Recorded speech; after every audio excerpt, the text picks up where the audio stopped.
Assalamualaikum warahmatullahi wabarakatuh. Nah, teman-teman, di kesempatan kali ini saya akan berbagi Bendix Modlite ya. Dan saya akan bagikan untuk STB yang berarsitektur ARS64 generik dan juga untuk X86 teman-teman.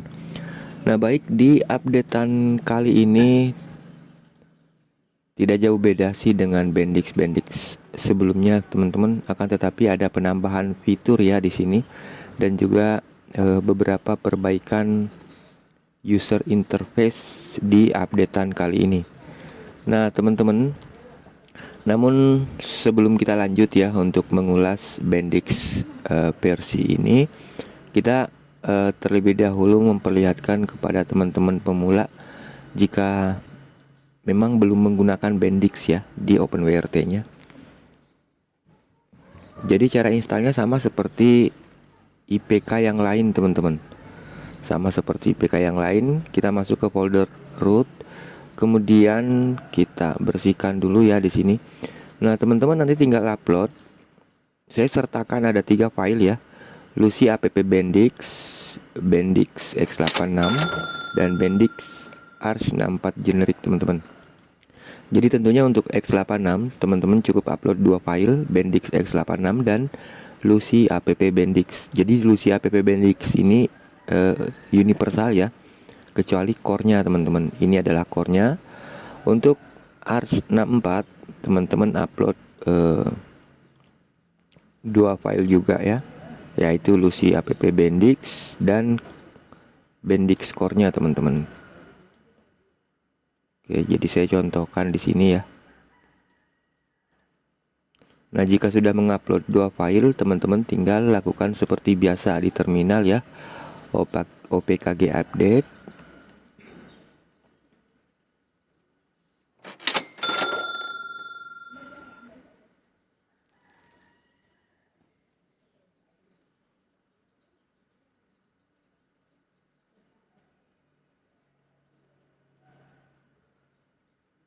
Dan kemudian teman-teman lanjut OPKG install spasi bintang titik IPK.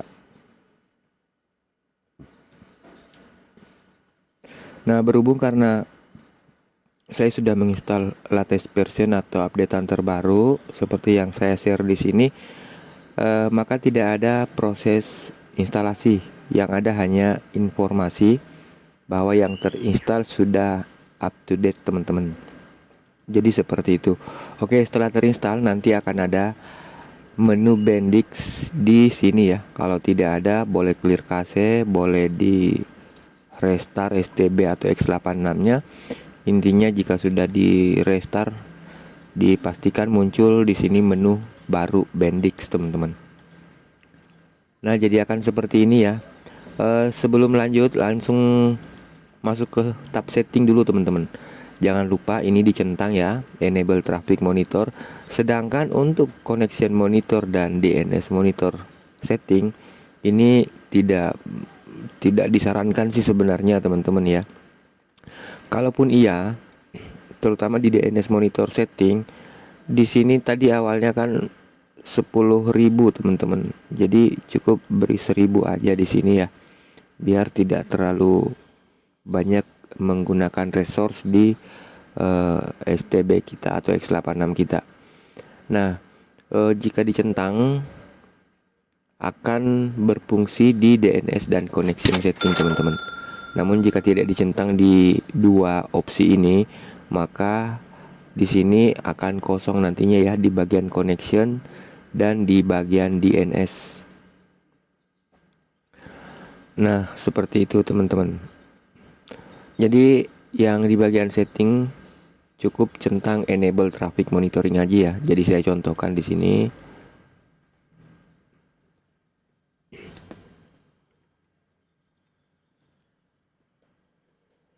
Nah, jika sudah teman-teman coba akses ke tab DNS, maka hanya akan tampil seperti ini.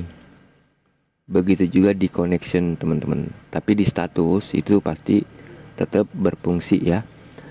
Nah, lanjut fitur baru yang disematkan di updatean kali ini sudah ada global rate limit teman-teman. Di sini ada global rate limit ya. Jadi bisa melimit speed internet semua yang terkoneksi tanpa terkecuali teman-teman.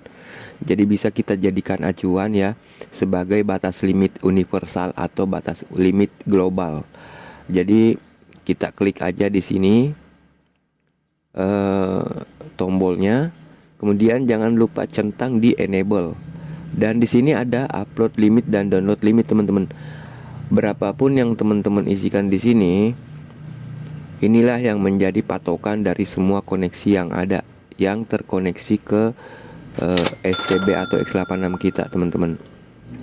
Namun apabila teman-teman ingin mengecualikan beberapa device, misalkan seperti di sini ada 3 device yang saya kecualikan di sini ya, yaitu CCTV revisi PC yang saya gunakan sekarang ini itu dikecualikan dari limit global ini teman-teman. Jadi tidak terlimit ya. Di sini cara pilihnya itu tinggal masuk ke selected device, kemudian teman-teman cari di list device yang terdeteksi di sini.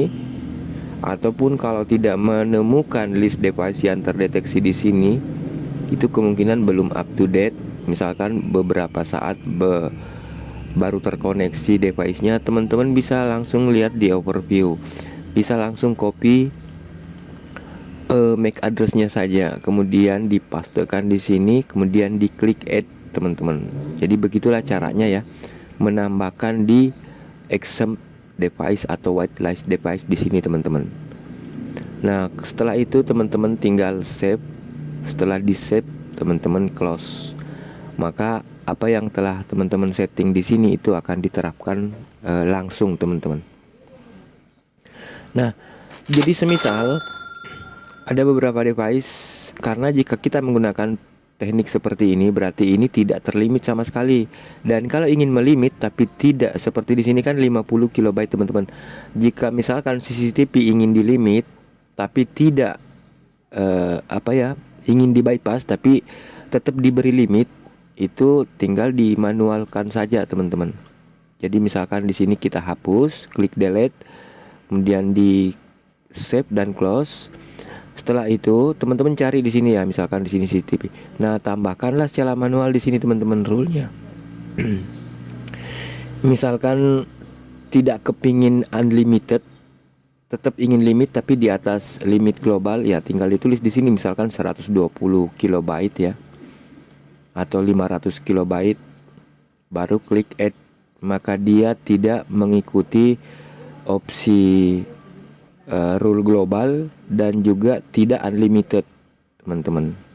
Dia akan limit sesuai yang kita setting manual ya, untuk device yang kita setting teman-teman. Jadi sangat fleksibel ya, bisa dilimit secara global, bisa dilimit manual individual, dan bisa juga unlimited teman-teman.